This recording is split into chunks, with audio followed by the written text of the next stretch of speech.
Welcome to the new Chemist podcast.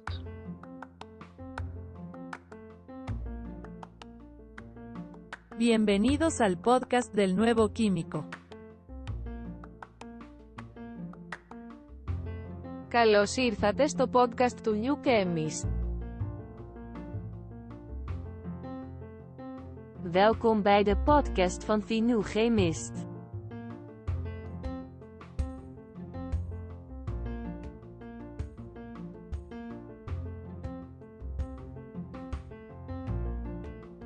Bienvenue sur le podcast du nouveau chimiste.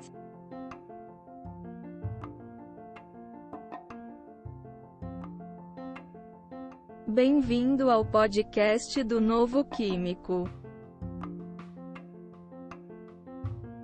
Welcome to the new Chemist podcast.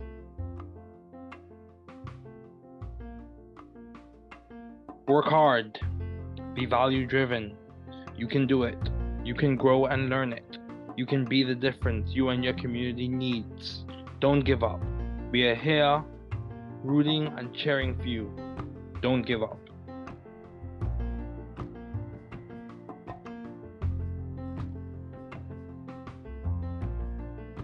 Travaillez dur. Soyez axés sur la valeur. Tu peux le faire. Vous pouvez grandir et l'apprendre. Vous pouvez être la différence dont vous et votre communauté avez besoin. N'abandonnez pas. Nous sommes ici pour vous encourager et vous encourager. N'abandonnez pas.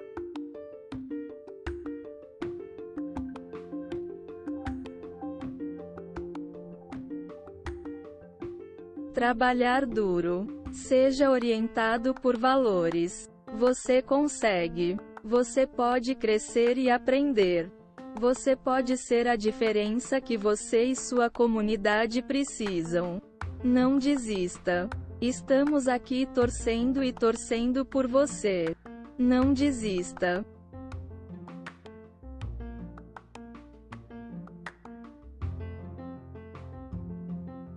Δούλεψε σκληρά. Να οδηγείτε στην αξία. Μπορείς να το κάνεις. Μπορείτε να μεγαλώσετε και να το μάθετε. Μπορείτε να είστε η διαφορά που χρειάζεστε εσείς και η κοινότητά σας. Μην τα παρατάς. Είμαστε εδώ για να σας ζητοκραυγάσουμε. Μην τα παρατάς.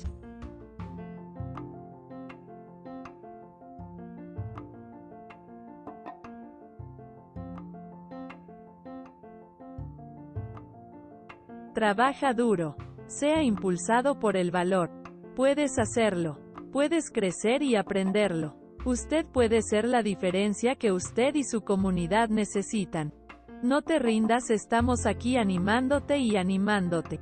No te rindas.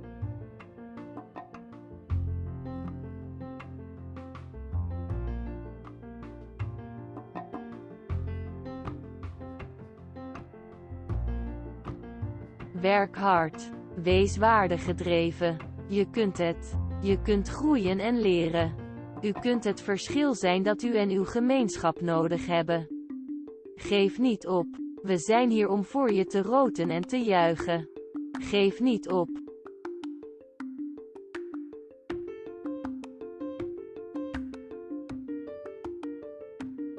Work hard.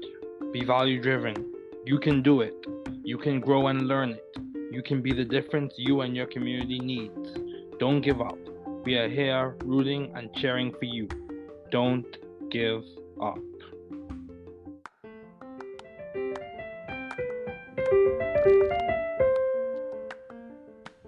Thanks for listening. We're glad you were able to tune into this podcast. Once again, this is the New Chemist, where we discuss chemistry, which simply put is the science of change, as well as the other sciences, careers, community, research, and COVID-19. Thanks again for listening. Note, the views on this podcast represent those of my guest and I.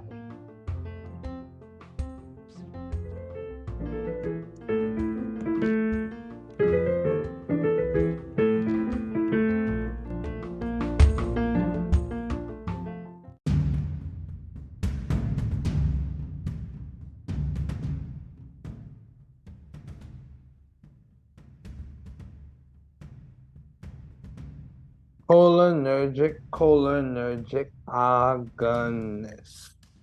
In the most well-studied story of cholinergic agents, chol agonists are never pathetic. It can also be called cholino or parasympathomimetic, acting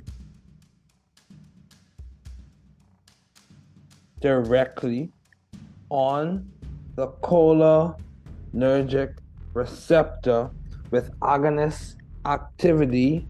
Oh yes, sir. It also keeps pace as it exhibits an indirect effect of inhibition on acetylcholinesterase. It also keeps pace as it exhibits an indirect effect of inhibition on acetylcholinesterase. Cholinergic antagonists. No, I'm not a literary critic. Chol antagonists can also be called cholino or parasympatholytic agents. In this pharmacodynamic arena, as we see what the drug does to the man, we see that chol antags bind and block the receptor. Oh yes, indeed, yes sir. Chol agents are used for a variety, including this NDD called Alzheimer's disease. Divided into groups from studies, I'm in it. It's divided into the muscarinic and nicotinic. Depending on the binding preference, chol receptors in a way show selectivity or pharmacological deference to muscarine or nicotine. Let's draw that back. Depending on the binding preference, chol receptors in a way show selectivity or, in quotes, pharmacological deference to muscarine or nicotine. Musky, short for muscarine, receptor in the scientific homily. Musky comes from the superfamily of G protein coupled receptors. Nicotinic receptors function through the cationic transmembrane ligand gated. Oh yes, I'm faded. Ligand gated ion channels for sodium and potassium ions. Chirality, my friend, my stereocenter friend with its 4 different groups that are bound to the sp3 carbon. Do you comprehend? Understand it well. Musky has 3 chiral centers, 2s, 3r, 5s. This is great. This configuration is not reminding. It, however, has potent receptor binding. Given the Bell-Van Hof's rule, Musky can have 8 stereoisomers that dual. Send me your location. Musky, don't need no consternation. M1 to M5. Let's describe to keep up. M1 is a cool special receptor. not plural, but neural, not plural, but neural. Neural in the cerebral cortex, hippocampus, and the like. M1 is implicated in AD or Alzheimer's, and its agonists help with learning and memory. M1 is implicated in AD, and its agonists help with learning and memory. M2, doctors tell me who. M2, I love, it's dear, very dear to my heart, from predominantly there. With M3, abundant, no, this is not an intellectual hustle. M3 is most abundant in smooth muscle. This knowledge is not just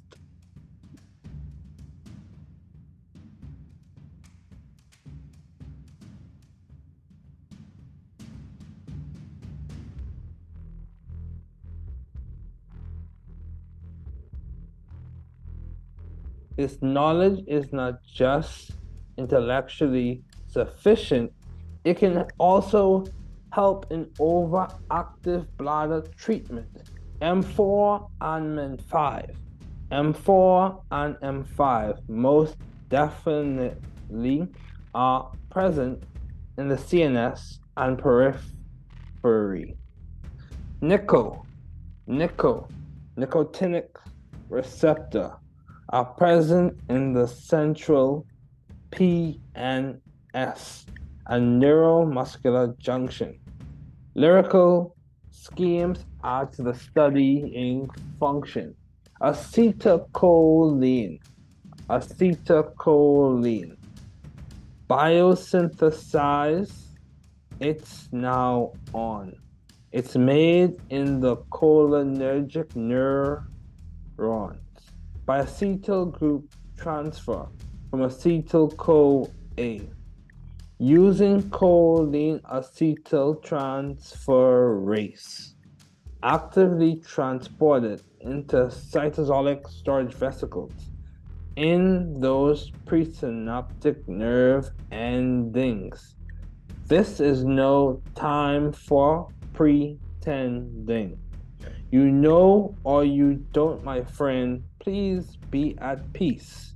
Acetylcholine in presynaptic nerve endings is maintained with ATP, calcium, and magnesium ions until its release.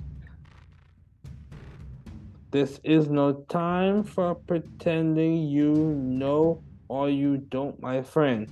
Please be at peace. Acetylcholine in presynaptic nerve endings is maintained with ATP, calcium, and magnesium ions until it's released. The key step to remember. Keep stepping on. 1. Conduction of the signal through the neuron. While the action potential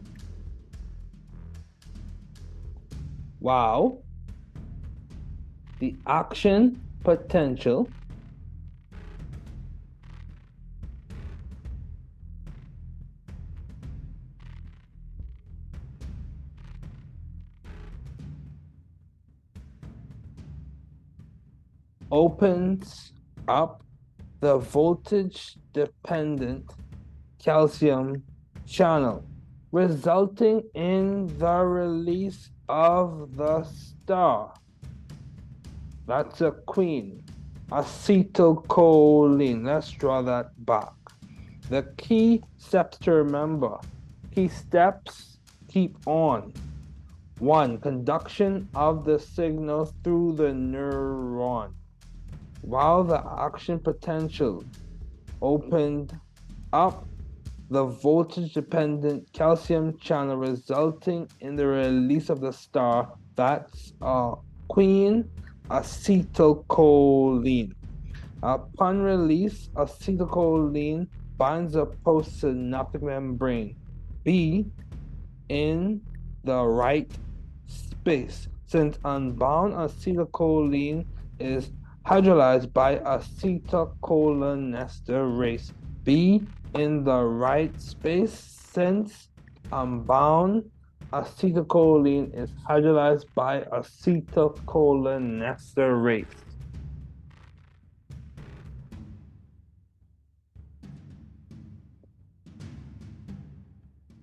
Cholinergic agonist. In the most well-studied story of cholinergic agents. Cholinergic agents. Cholinergic agents. Cholinergic agents.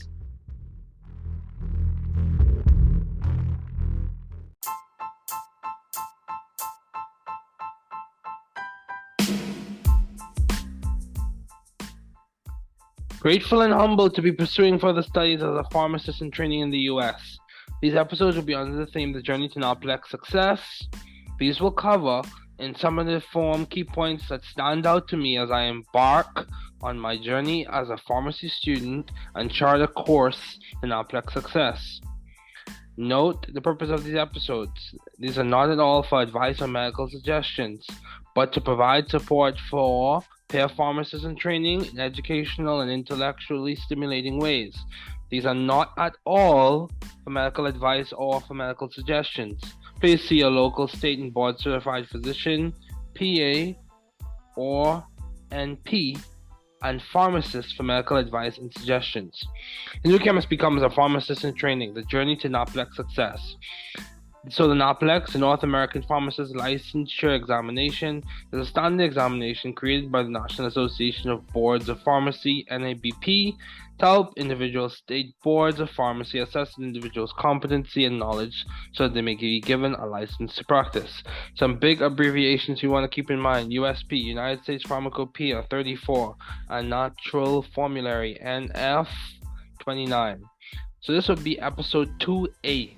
So there will be a 2B and there will be a 2C. So this is 2A. Episode 2A. So biopharmaceutics and drug delivery systems. So some key ideas we want to keep in mind. Biopharmaceutics is a study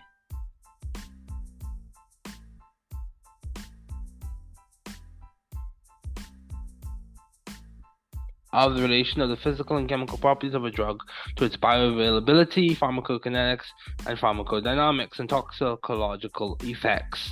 Key terms in review: your drug product. It is the finished dosage form, example tablet, capsule, solution, that contains the active drug ingredient in association with non-drug, usually inactive ingredients, excipients that make up the vehicle or formulation matrix. Drug delivery system is a more complete concept which includes the drug formulation and the dynamic interaction among the drug, its formulation matrix, its container, and the patient. Bioavailability is a measurement of the rate and extent or amount of systemic absorption of the therapeutically active drug. Pharmacokinetics is a study of the body's effect on the drug, ADME. Pharmacodynamics is a study of the drug's effect on the body. So how we're going to do this episode is going to be completely lyrical. So we're going to begin the lyrical portion right now.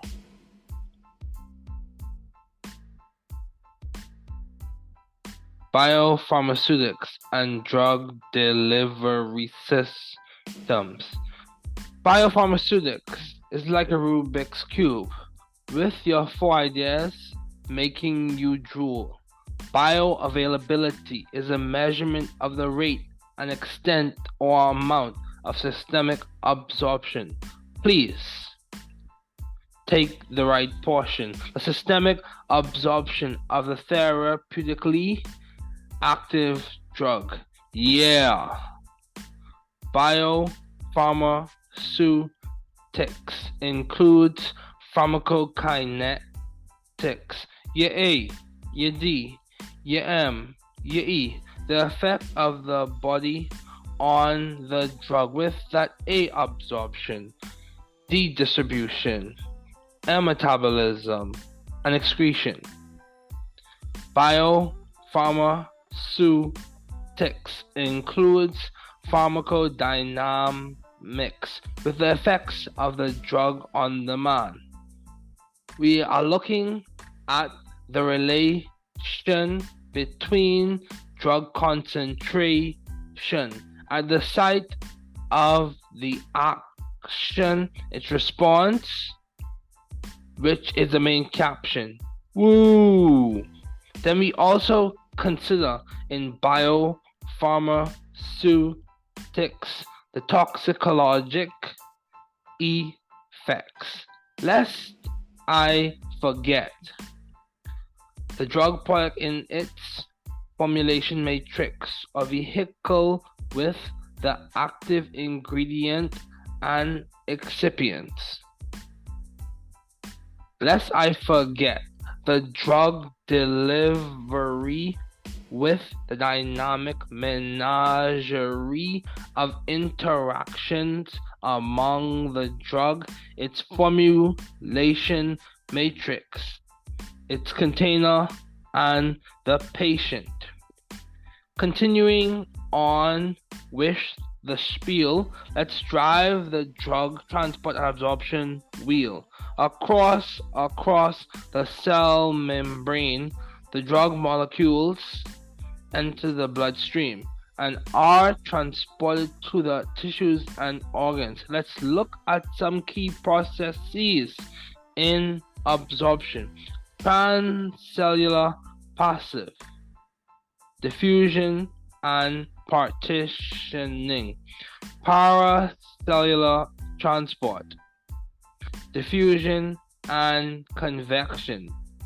Let me add some focal inflections with your carrier mediated transport and the P glycoprotein mediated efflux, which we'll get to in episode 2b.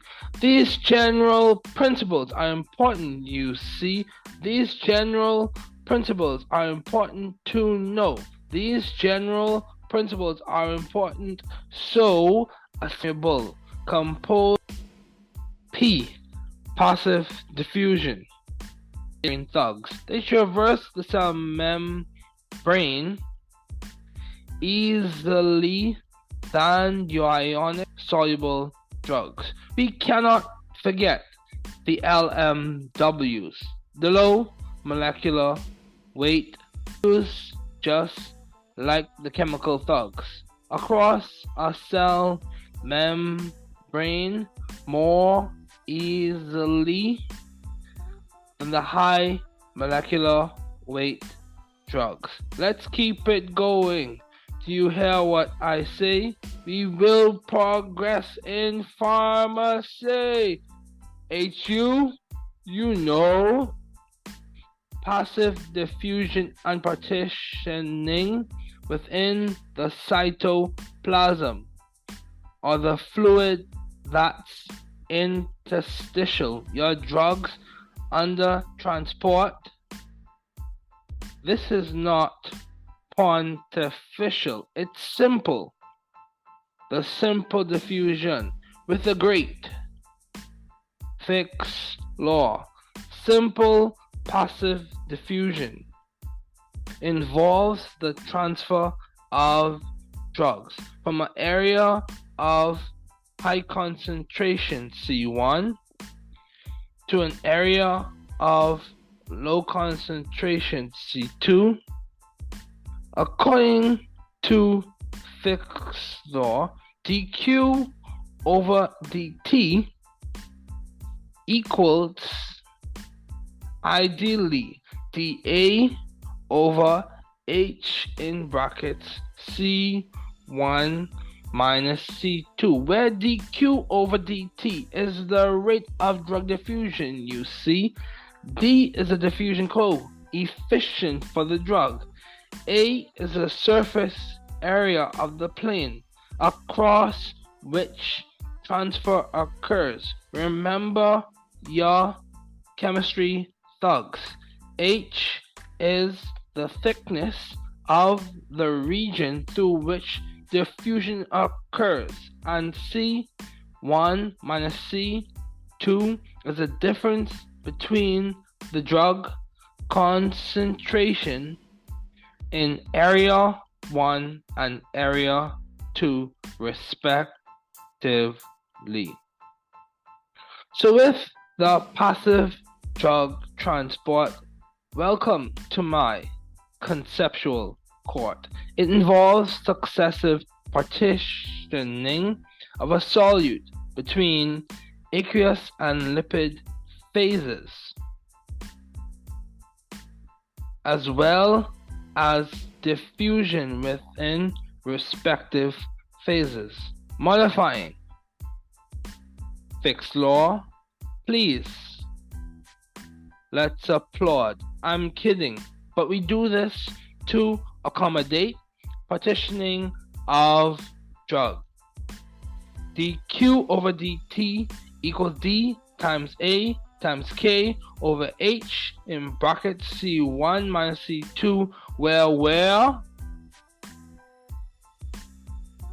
hold it, the rate of drug diffusion dq over dt now reflects its dependence on K, the oil to water partition coefficient of the drug, as well as on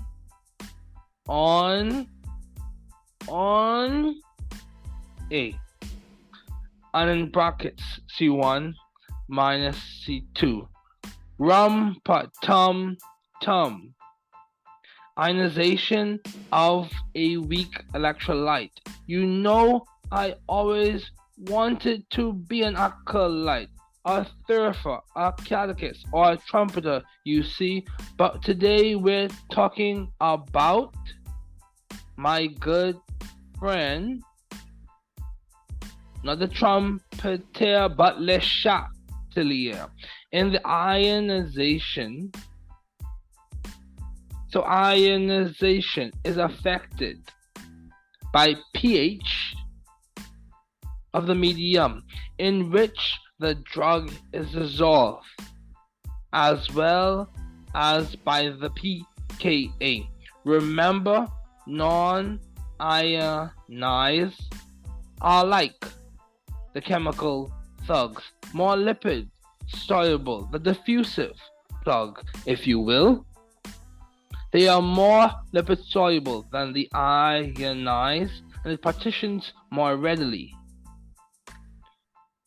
Hopefully by now you realize.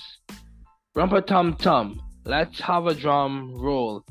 Here, little beggar boy. Oh, that's 4. The periodic table. Let's talk about the transport process that's not a fable. The active transport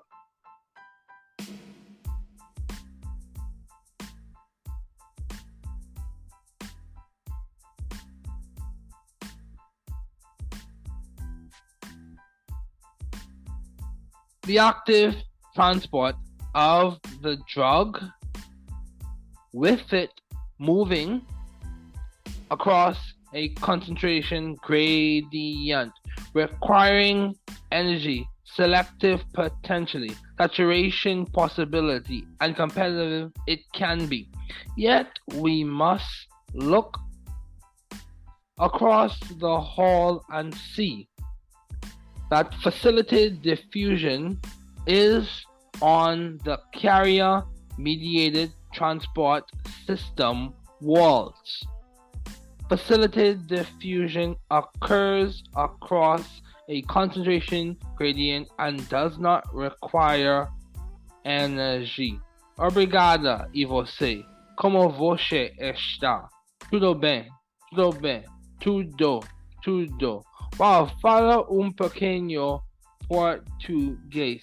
So let's talk in English, por favor. s'il vous plaît, with that paracellular transport, drug transport across tight, narrow junctions between cells or trans-endothelial channels. No, I'm not talking about fire stick, but let me give you a conceptual trick. Paracellular transport involves both diffusion and convective or bulk flow of water and the accompanying water-soluble drugs through the channels. That can be a hint. Now let's look at the vesicles. Newly minted idea in this lyrical scheme. Vesicular transport is the process of engulfing particles or dissolved materials by a cell. Engulfment.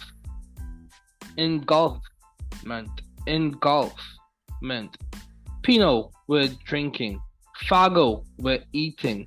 Pinocytosis, engulfment of small solute or fluid volumes.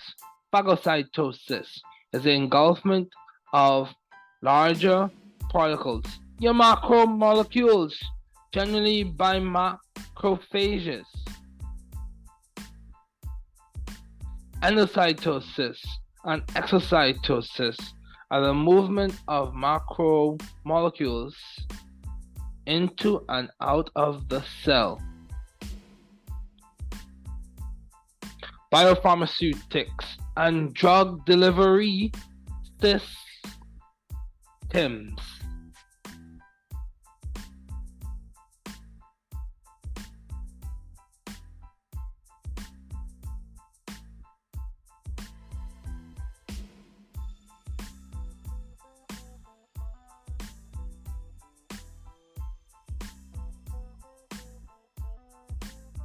So we've reached the end of this lyrical scheme. You see, but we'll pick back up conceptually in episode 2B.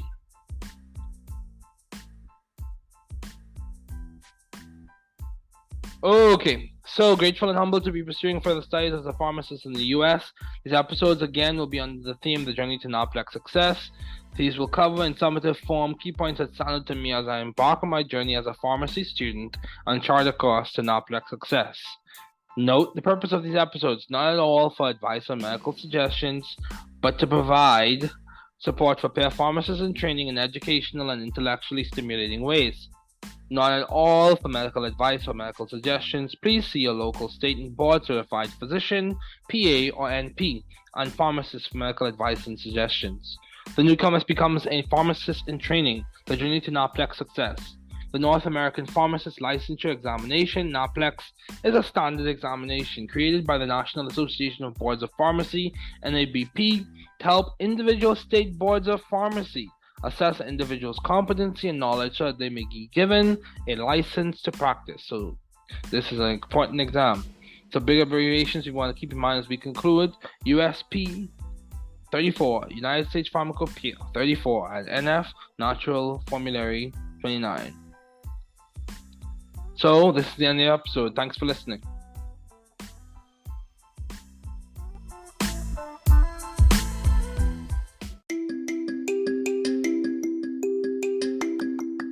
It has begun with the CYP450 Metabolism Fun 1A1, you just won, with the Detoxification and Aromatic Hydrocarbon Enzymatic Hydroxylation 1A2, this is cool.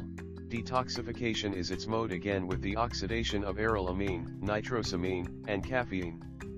The facts on the scene, and I hear some people have farms of oxen. 1A2 can bioactivate aflatoxin. 2C9 and 2C19 the metabolism of narrow therapeutic window on the scene. 3A4/5 most honorable, most popular UC. Detoxification, andalkylation and especially with morphine and normorphine. 50% of the drug's reactions metabolism on the scene. 2E1, with its preference for haloalkanes. 1B1, we don't want any consternation, this functions to cause bioactivation, not good UC. Let's look at 2D6, with its andalkylation, hydroxylation, and dalkylation. These are just some of the CYPs you see its enzyme in phase 1 of first pass. With its polymorphism, families, and subclass.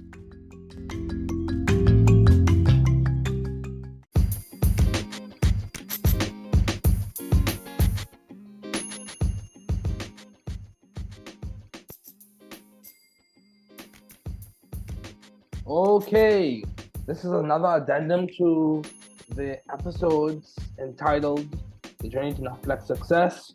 This is another addendum. We're going to be talking about agonists and antagonists and all the different flavors. So agonists are drugs that bind to a cell's receptor in order to mimic the effect of a substance the body naturally produces that binds to the same receptor. Two main classes of receptor ligands in pharmacology. You have agonists and antagonists, and the references for this episode will be listed in the episode description. So agonists tend to be smaller molecules that affect the activation of receptors. Note, this may result in stimulation or inhibition of the cell and organ function. Full agonists produce maximal biological response. Full agonists produce maximal biological response. Has maximal positive intrinsic activity, aka efficacy. Partial agonists, whereas partial agonists produce partial maximal biological response as compared to full agonists. So partial agonists produce partial maximal biological response. Partial agonists have lower positive intrinsic activity, and they may competitively inhibit full agonists, preventing maximal biological response. So let's run through that again. Full agonists produce maximal biological response. It has maximal positive intrinsic activity, so efficacy. And partial agonists produce partial maximal biological response as compared to full agonists. They have lower positive intrinsic activity, and they may competitively inhibit full agonists, preventing maximal biological response. If the partial agonist is bound to a receptor, the full agonist typically cannot bind. Why use a partial agonist? Full agonists may cause too much activation, resulting in toxicity or receptor adaptation or prolonged use, like desensitization and downregulation.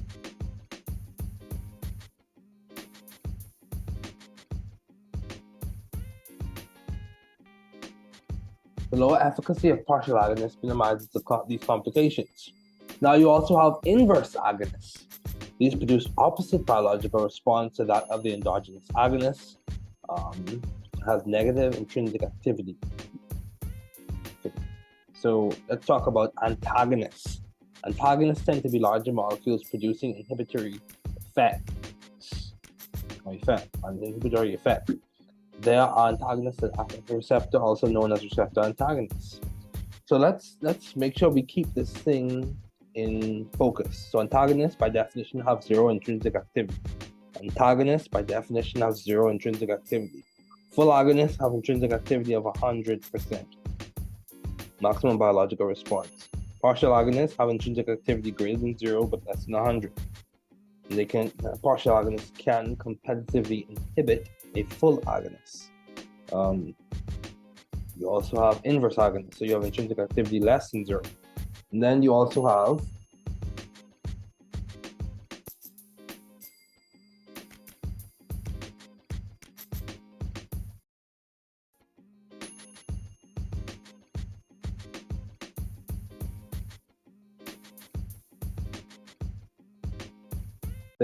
have non-competitive antagonists, and those can be unsurmountable, depending on them being irreversible, allosteric. We will get to that. So let's keep going. Just a quick note, efficacy is referring to different levels of biological response or intracellular signaling when they occupy the same receptor. Intrinsic activity refers to the maximal possible effect that can be produced by a drug. Intrinsic activity is determined by the drug-receptor relationship for a drug that acts on the receptor. Okay, you also have efficacy.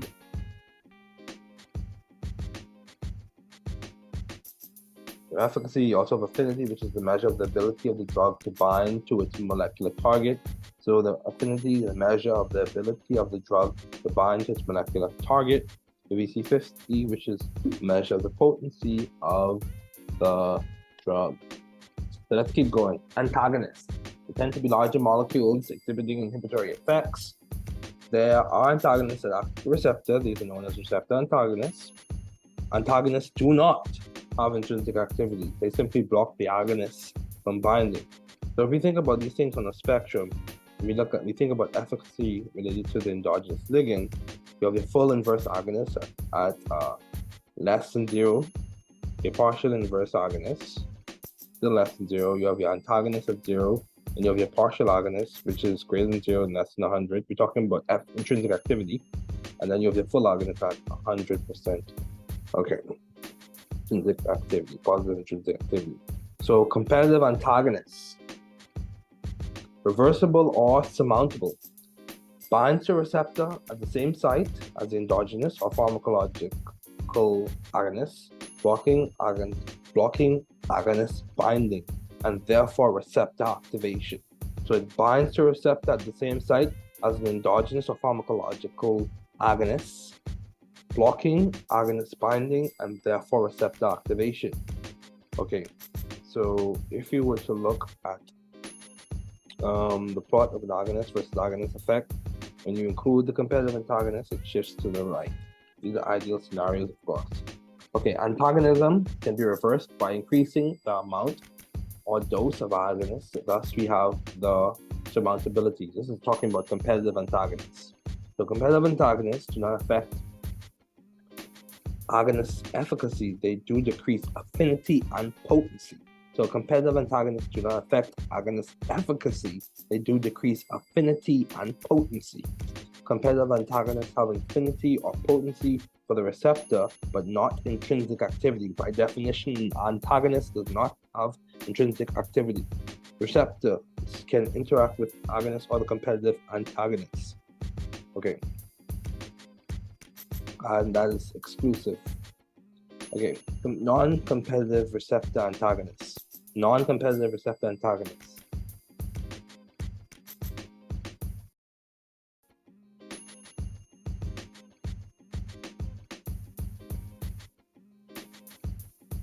Non-competitive receptor antagonists, unsurmountable. So irreversible, binds to the same site as the agonist, not easily displaced, generally irreversible due to the covalent bonds between the antagonist and the receptor, reducing the number of receptors available to the agonist.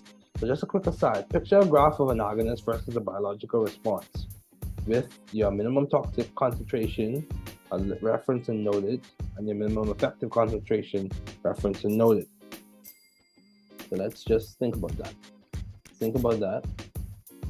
And you have your MEC below and your MTC above. So MTC, minimum toxic concentration, minimum effective concentration. This is just picture this graph with these points noted on it. Okay. So with the full agonist and partial agonist starting at the same XY point, ideally, the partial agonist will plateau between the MTC and MEC, the minimum toxic concentration and minimum effective concentration, whereas the full agonist will have a higher biological response and plateaus higher. Okay, let's keep going. In the absence of spare receptors, the dose-response curve will show lower maximum when the agonist is combined with a non-competitive antagonist. However, in the presence of spare receptors, there's gradually or gradated upon increasing non-competitive antagonists, a decrease in agonist effect. So, however, in the presence of spare receptors, there's gradually or gradated upon increasing non-competitive antagonists, a decrease in agonist effect. So allosteric non-competitive antagonists. So allostery is referring to the other side. And orthosterics is referring to the right binding site. So binding to the allosteric site modifies the conformation of the primary site, with negative allosteric antagonists resulting in an altered conformation as less responsive to the agonist. So let's wrap this up. Physiological antagonists, molecules that do not bind the same receptor and as the endogenous ligand, but produce an effect opposite to the agonist effect. Molecules that do not bind the same receptor of the endogenous ligand, but produce an effect opposite to the agonist effect. So this is the physiological antagonist. Now a chemical antagonist, as we conclude.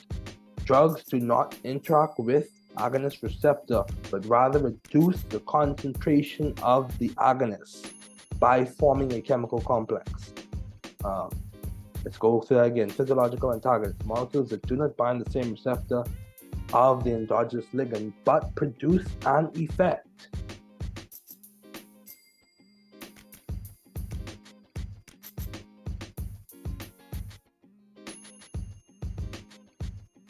Opposite to the agonist effect. Chemical antagonists, drugs do not interact with agonist receptor, but rather reduce the concentration of an agonist by forming a chemical complex. So hopefully this helped. These are important terms. It's important to know these things. These are like, in a way, these are very important. Very, very important. So all the best. Take care. This is the conclusion of this addendum.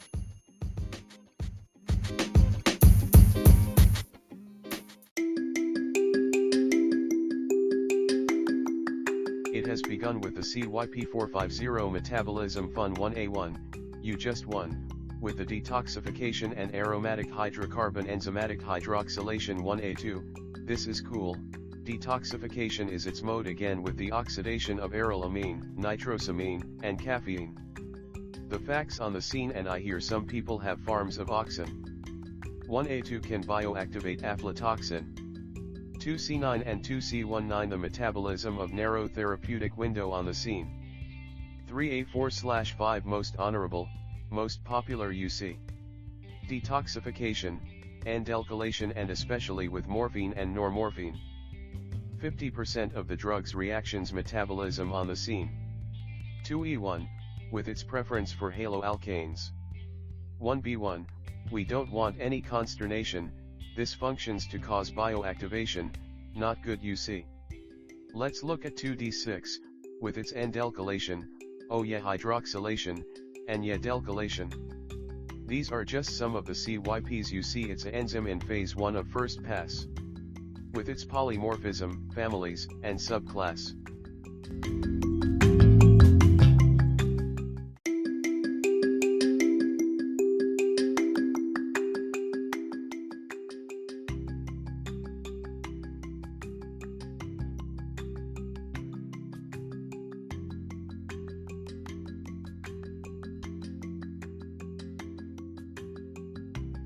Diversity of approaches. One notable strength of the literature on drug delivery is the incredible diversity of approaches and technologies. Researchers have developed various drug delivery systems, including nanoparticles, liposomes, microparticles, and implants, to address different challenges in drug administration. This diversity reflects the field's adaptability and potential for personalized medicine.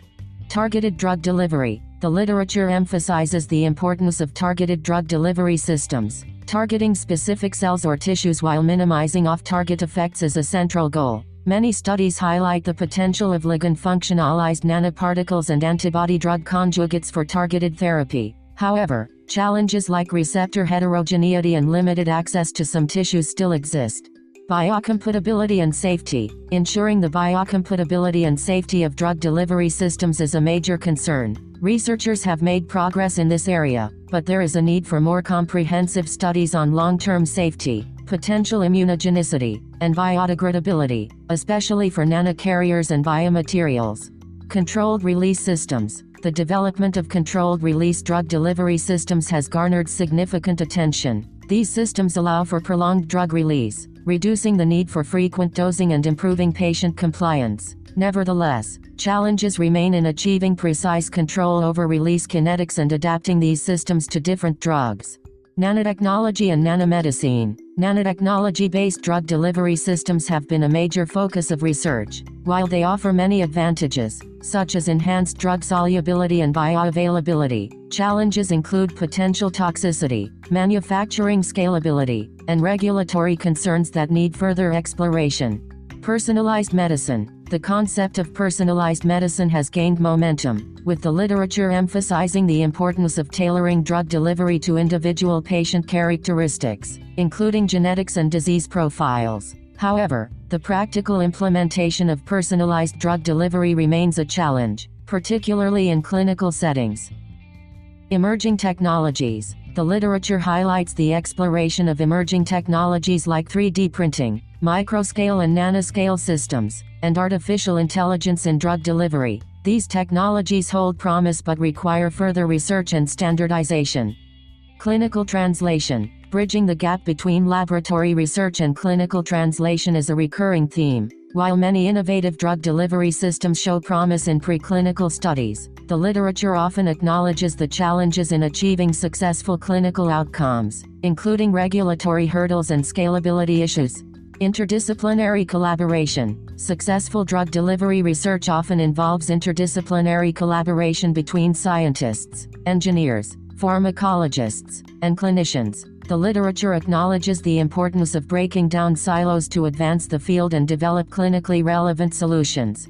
Ethical and regulatory considerations. The literature recognizes the need for careful ethical and regulatory oversight in drug delivery research, especially in areas like gene therapy and advanced biotechnologies. Addressing safety, efficacy, and societal implications remains a priority. History overview. Ancient remedies. The history of drug delivery can be traced back to ancient civilizations such as the Egyptians, Greeks, and Chinese, who used various methods like poultices, teas, and ointments to administer medicinal substances. Herbal medicines. For much of human history, medicine primarily consisted of herbal remedies. These were often ingested as teas or applied topically.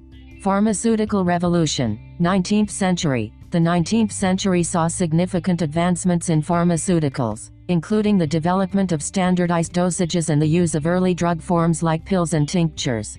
Injection techniques. 19th-20th century. The late 19th century brought about the development of injection techniques, such as the hypodermic needle, which allowed for the direct administration of drugs into the bloodstream. This marked a significant step forward in drug delivery precision. Oral dosage forms. 20th century. The 20th century saw the emergence of various oral drug dosage forms, such as tablets and capsules, making it easier to administer medications. Controlled release formulations also began to be developed. Nanotechnology and drug delivery. Late 20th century. The late 20th century saw the rise of nanotechnology in drug delivery. Nanoparticles and liposomes were developed to improve drug targeting, increase bioavailability, and reduce side effects. Transdermal patches. 1970s. The introduction of transdermal patches like the nicotine patch in the 1970s offered a non-invasive and convenient way to deliver drugs through the skin. Biotechnology and gene therapy. Late 20th century, early 21st century. Advances in biotechnology and gene therapy opened up new possibilities for drug delivery. Viral vectors and gene editing technologies allowed for the delivery of genetic material to treat various diseases. Targeted drug delivery. 21st century. Targeted drug delivery systems, such as monoclonal antibodies and nanoparticles, gained prominence in the 21st century. These systems can selectively deliver drugs to specific cells or tissues, minimizing side effects. Smart drug delivery systems. Ongoing. Research in drug delivery continues to evolve with the development of smart drug delivery systems that respond to physiological cues or are controlled remotely. These systems aim to further enhance drug efficacy and patient compliance. Personalized medicine. Ongoing. Advances in genomics and pharmacogenetics have led to the concept of personalized medicine, where drug delivery is tailored to an individual's genetic makeup and specific needs. Future directions. The field of drug delivery is continuously evolving, with ongoing research into innovative approaches, such as 3D printing of pharmaceuticals, microscale and nanoscale technologies, and the use of artificial intelligence to design optimized drug delivery systems. In summary, the historical background and evolution of research on drug delivery have been marked by a progression from traditional herbal remedies to increasingly sophisticated and precise methods of administering medications. This evolution continues today, with a focus on enhancing drug efficacy, minimizing side effects, and tailoring treatments to individual patients. Key papers on drug delivery. Langer.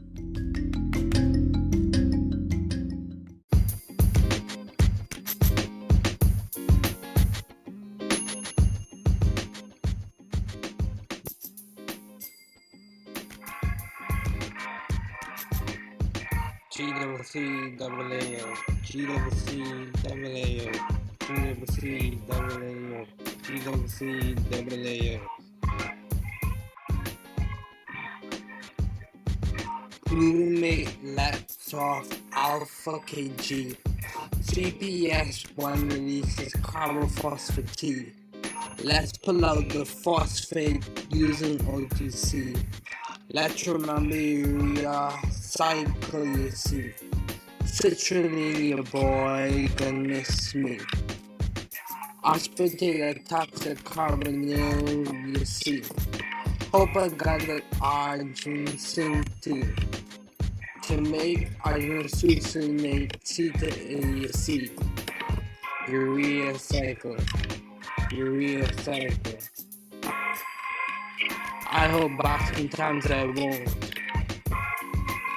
The feedback regulation fund. I finesse the backhand mode. Might go through with ATP. I go hard like gamma P. I make sure I balance free energy and still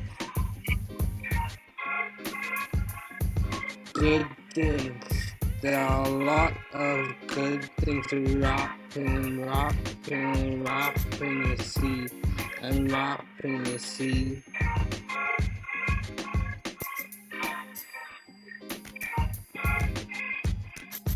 Good things. There's a lot of good things to wrapping your seed and wrapping your seed. A to A. We move and I change. Only partly. I release a fumarate. I'm sorry. Arginine. Yeah. Put it on me. Yeah, you know, lots of jewels and the spinal party. I just know me. Turn the H2O into the urea. Without excretion that we know me. Imagine honesty goes back to C. Urea cycle. I can't release it on my own. Enzymes functioning closely. I've been wrapping bichem node. Might go through with ATP. I go hard like gamma P. I make sure I release free energy and still good things. There are a lot of good things wrapping the seed and wrapping the seed.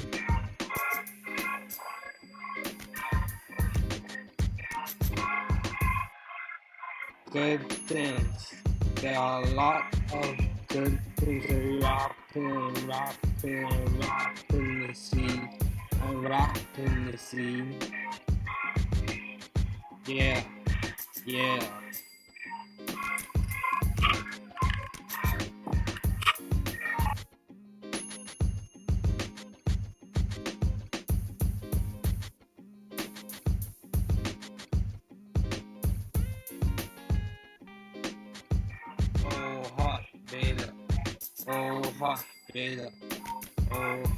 Beta. I've been very, very, very hungry to see. Thankfully, I got this cycle fatty oxidation in C. Pull out all the cool ways for me. You know that alpha, beta, omega, C. I go from acyl to the trans-annoying. Through your oxidation step, you see. Hope I got the ACD and FAD. They will tell a story that was different about me. Beta oxidation. I hold back, sometimes I don't. Fatty acid storage front. I finesse the Barker mode. Might go down with FAD. I go hard like NAD. H. I make sure I balance free energy. And still good things. There are a lot of good things that we wrapping the sea. I'm wrapping the sea.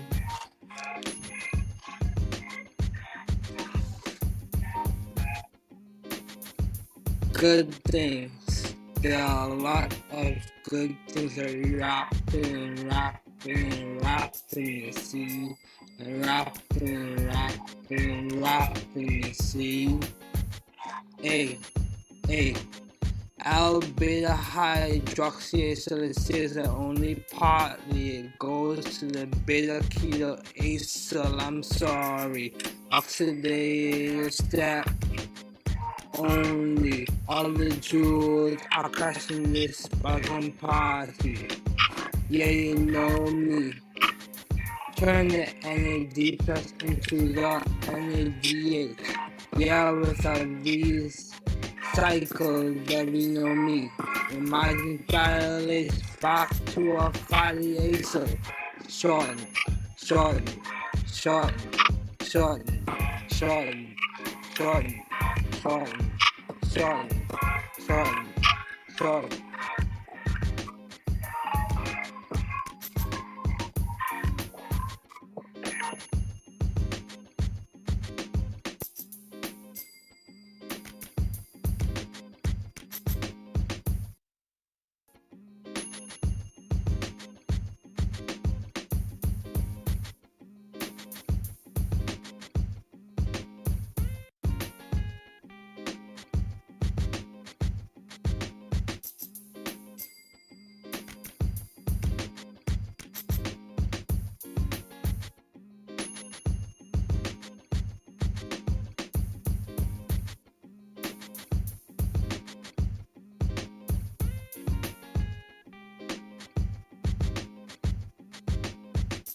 Phosphorine.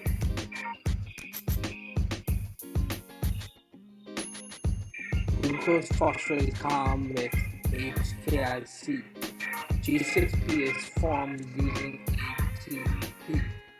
Yeah, pull up the PGI to isomers me. You know how I like it with the F6P. I want to phosphorylate, don't miss me. With the FPP, I'm moving the C. Aldolase releases the up iron GTP, but with Kim I get GTP. I call it 6. I hold back, sometimes I don't. Because they told me that I can't. I can nestle glucose low. Moving on with NAD plus. I go hard with the 1,3. With the 1,3-BPG.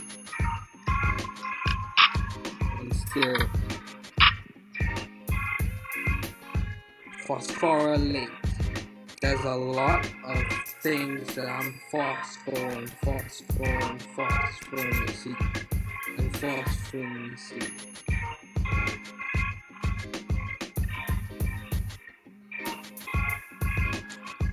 Phosphorylate.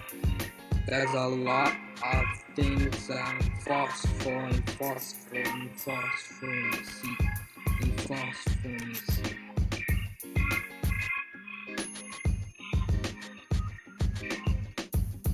3PG is formed, not partly.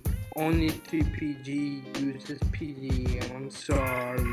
Moving on again. Yes, Dr. Jules at this biochemist party. We are the only PGM moves to make 2PG. Glycolysis is essential, there's no need. Imagine enolase 31CBs in PEP. Glycolysis.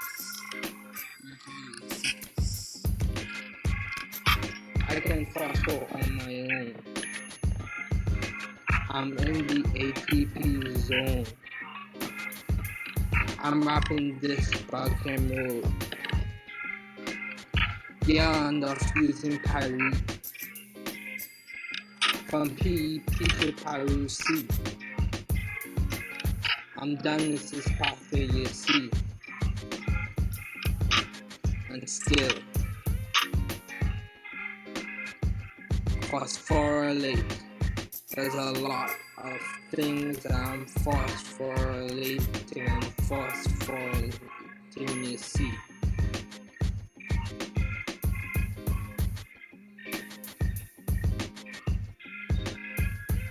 Phosphorylate. There's a lot of things that I'm phosphorylating and phosphorylating, you see.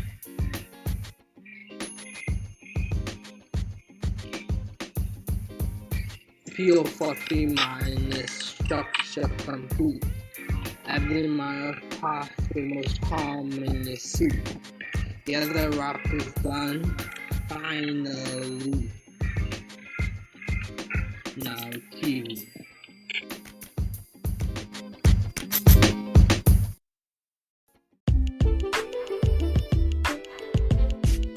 DP. The flex is dependent on K. The oil to wire partition coefficient of the drug as well as on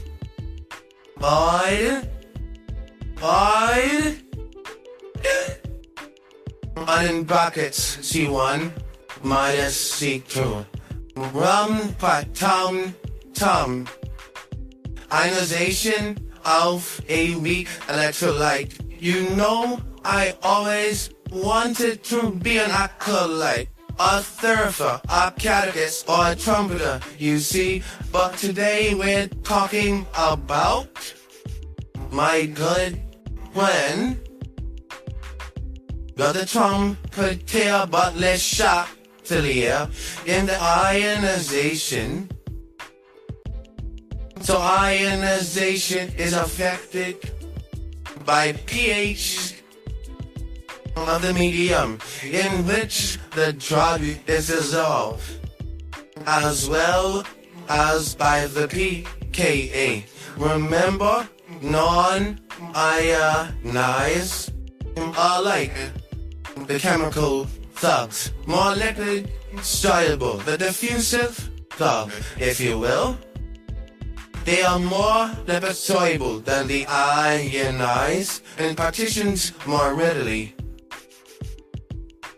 Hopefully by now you'll realize. Rubber tum tum, let's have a drum roll. Here little beggar boy, oh, that's for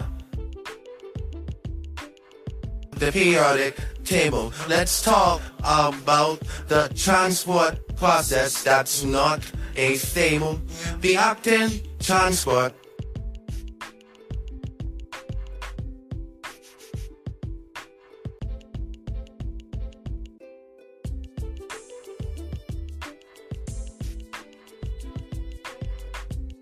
The octane transport of the drug, with it moving across a concentration gradient, requiring energy, selective potentially, saturation possibility, and competitive it can be. Yet we must look across the hall and see that facilitated diffusion is on the carrier-mediated transport system walls.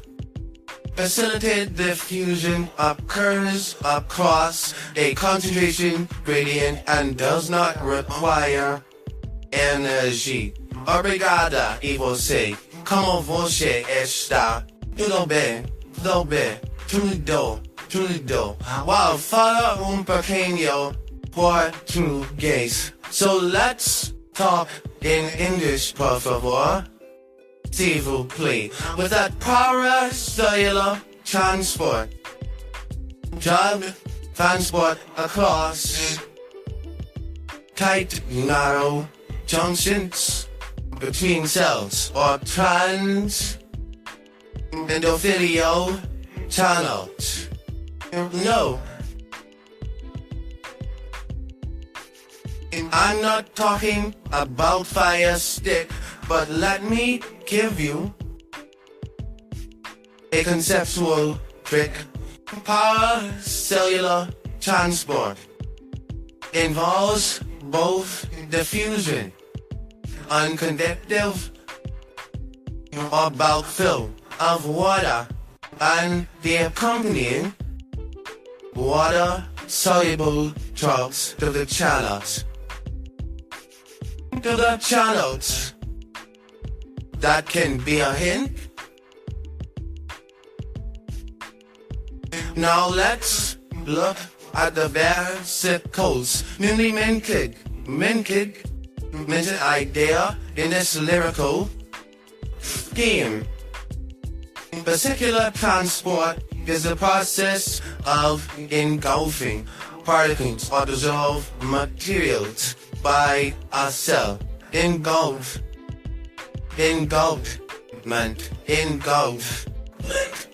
Pino with drinking. Fabo with eating.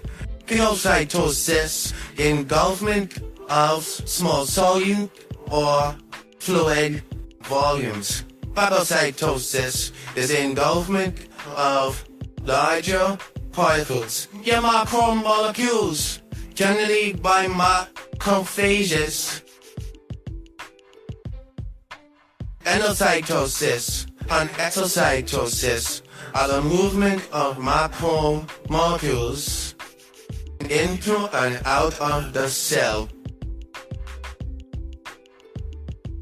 Biopharmaceutics and drug delivery, this tennis.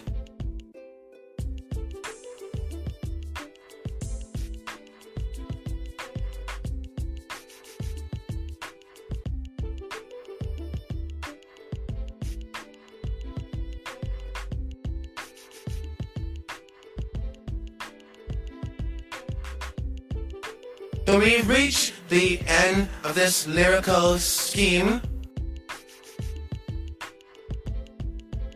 You see? We'll pick back up conceptually in episode 2B.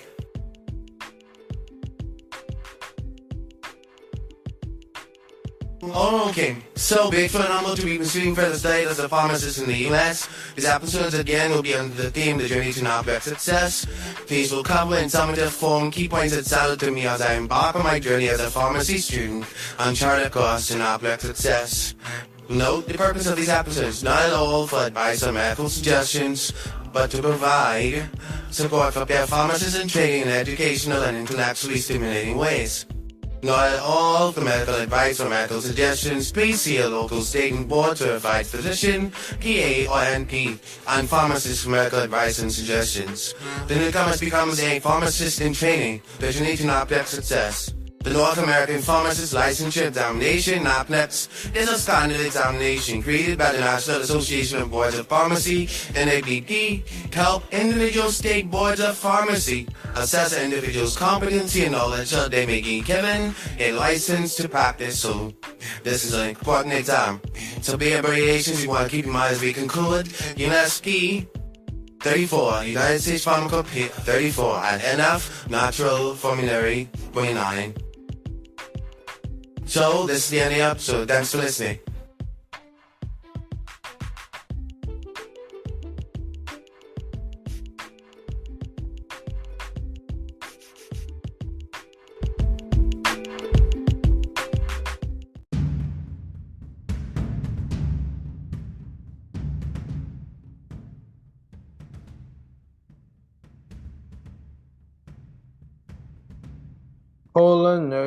Cholinergic agonist. In the most well-studied story of cholinergic agents, chol agonists are never pathetic.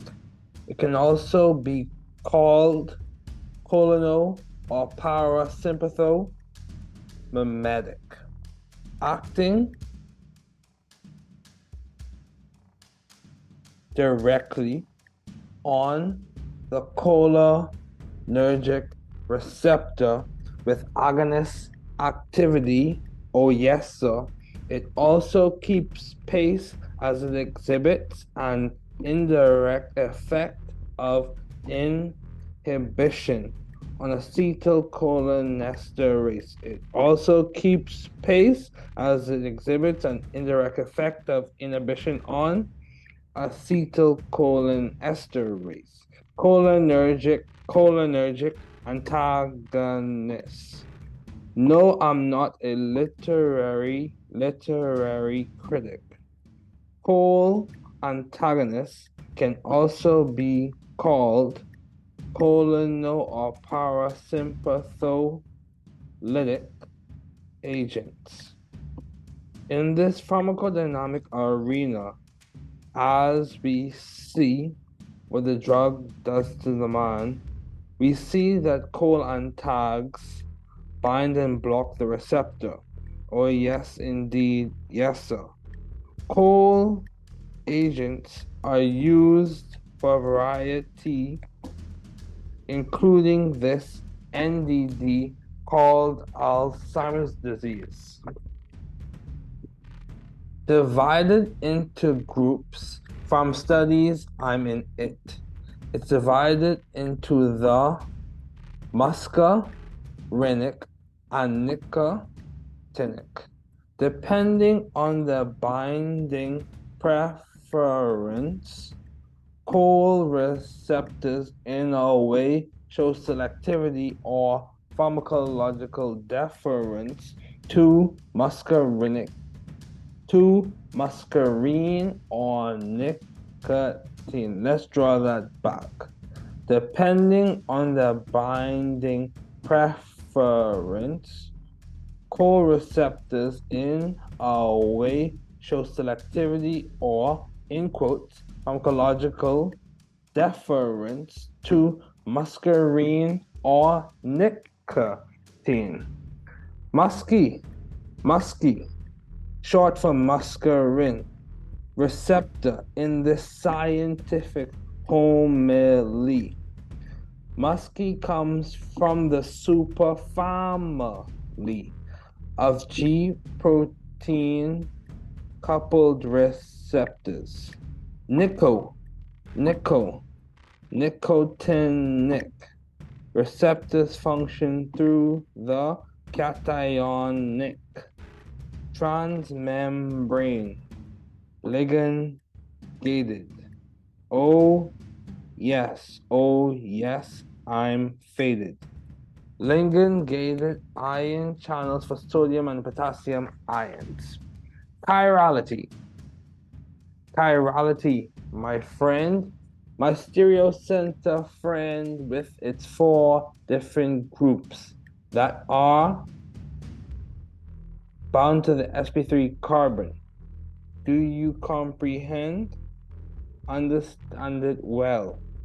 Musky has 3 chiral centers, 2s, 3r, 5s. This is great. This configuration is not reminding. It, however, has potent receptor binding. Given the Bell-Van Hof's rule, Musky can have 8 stereoisomers that dual. Send me your location. Musky, don't need no consternation. M1 to M5. Let's describe to keep up. M1 is a cool special receptor, not plural, but neural. Not plural, but neural. Neural in the cerebral cortex, hippocampus, and the like. M1 is implicated in AD Alzheimer's, and its agonists help with learning and memory. M1 is implicated in AD, and its agonists help with learning and memory. M2, doctors tell me who.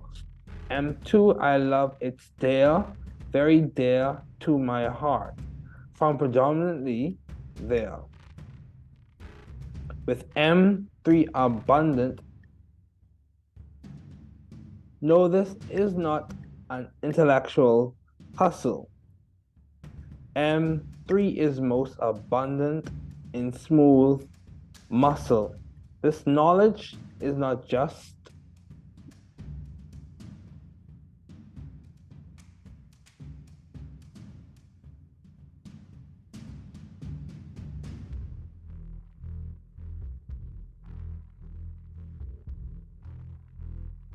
This knowledge is not just intellectually sufficient, it can also help in overactive bladder treatment. M4 and M5.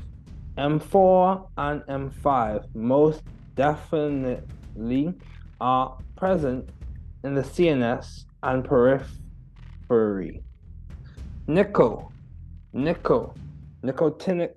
receptor are present in the central PNS and neuromuscular junction. Lyrical schemes add to the studying function. Acetylcholine. Biosynthesize, it's now on. It's made in the cholinergic neurons by acetyl group transfer from acetyl-CoA using choline acetyl transferase, actively transported into cytosolic storage vesicles in those presynaptic nerve endings. This is no time for pretending. You know or you don't, my friend, please be at peace. Acetylcholine in presynaptic nerve endings is maintained with ATP, calcium, and magnesium ions until its release. This is no time for pretending you know or you don't, my friend. Please be at peace. Acetylcholine in presynaptic nerve endings is maintained with ATP, calcium, and magnesium ions until it's released. The key step to remember.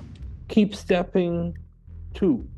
keep stepping on. 1.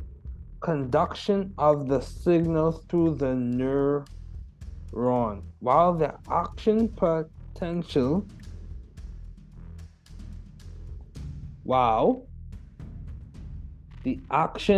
potential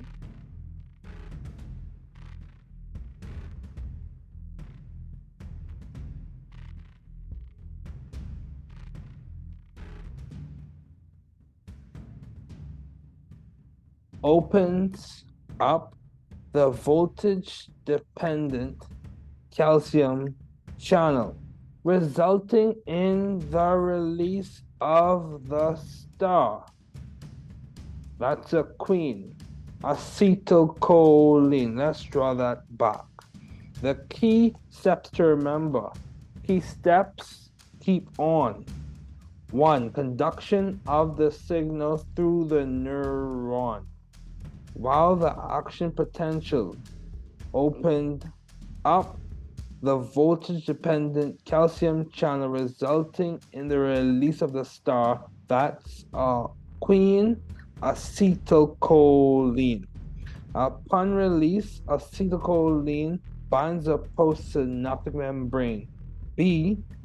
In the right space. Since unbound acetylcholine is hydrolyzed by acetylcholinesterase. B. In the right space, since unbound acetylcholine is hydrolyzed by acetylcholinesterase.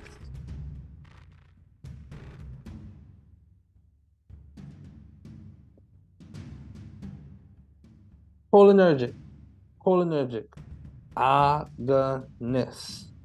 In the most well-studied story of cholinergic agents.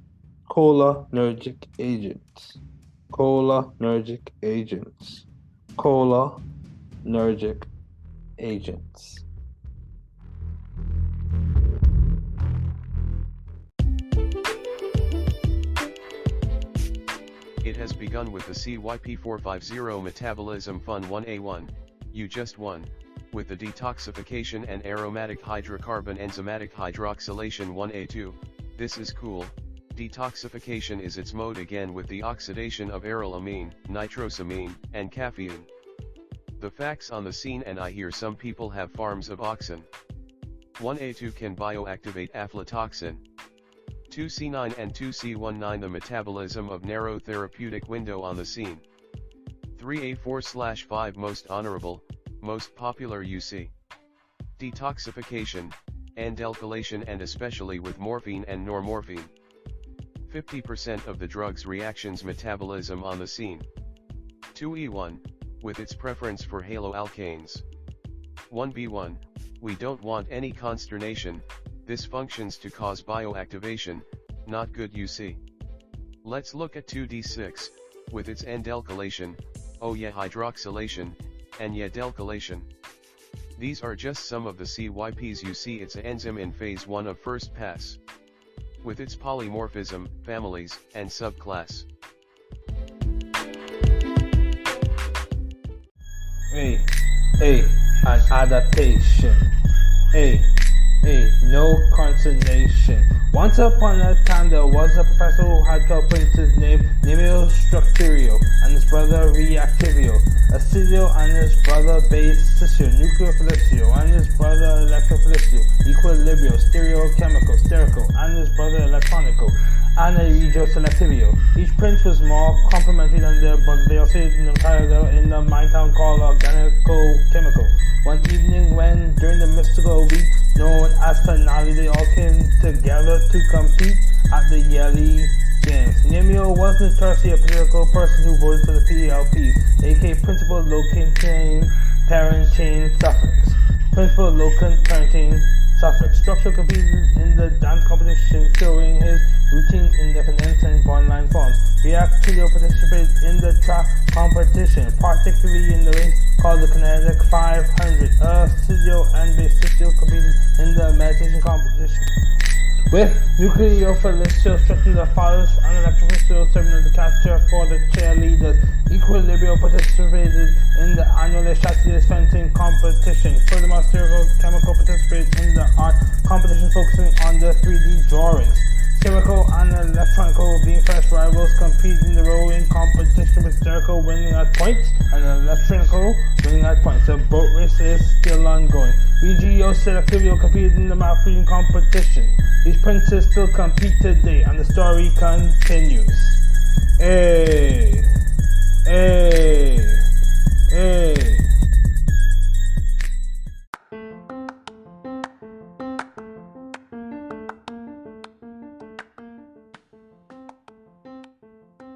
Welcome to the New Chemist podcast.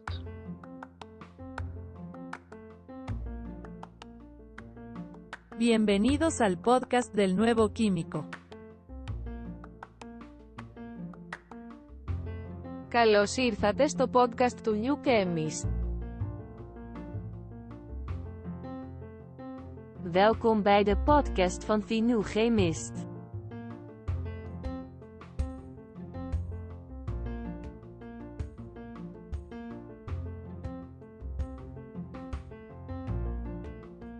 Bienvenue sur le podcast du nouveau chimiste.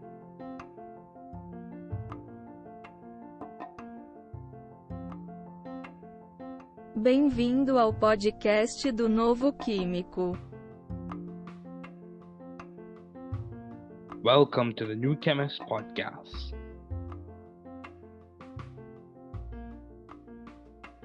Work hard. Be value driven. You can do it. You can grow and learn it. You can be the difference you and your community needs. Don't give up. We are here, rooting and cheering for you. Don't give up.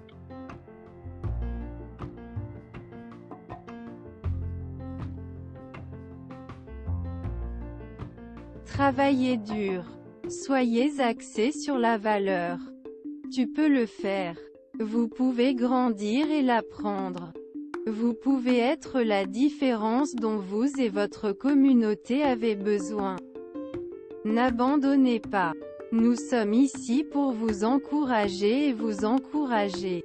N'abandonnez pas.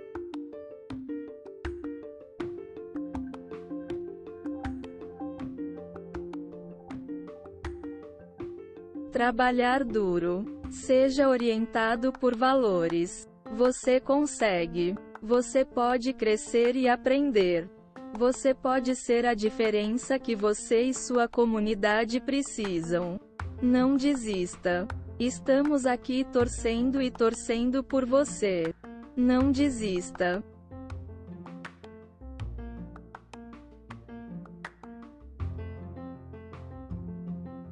Δούλεψε σκληρά. Να οδηγείτε στην αξία. Μπορείς να το κάνεις.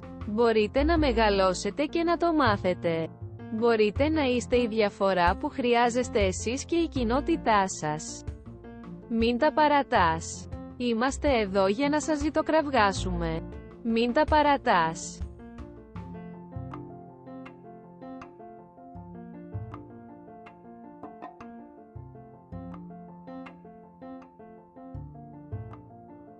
Trabaja duro. Sea impulsado por el valor. Puedes hacerlo. Puedes crecer y aprenderlo. Usted puede ser la diferencia que usted y su comunidad necesitan. No te rindas, estamos aquí animándote y animándote. No te rindas.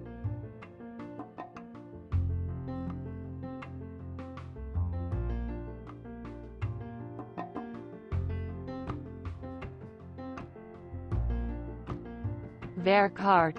Wees waardegedreven. Je kunt het. Je kunt groeien en leren. U kunt het verschil zijn dat u en uw gemeenschap nodig hebben. Geef niet op. We zijn hier om voor je te roten en te juichen. Geef niet op.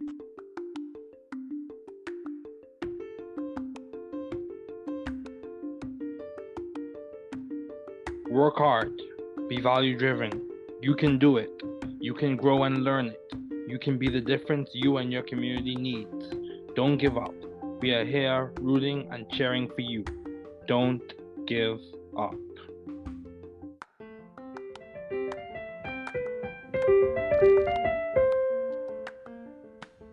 Thanks for listening.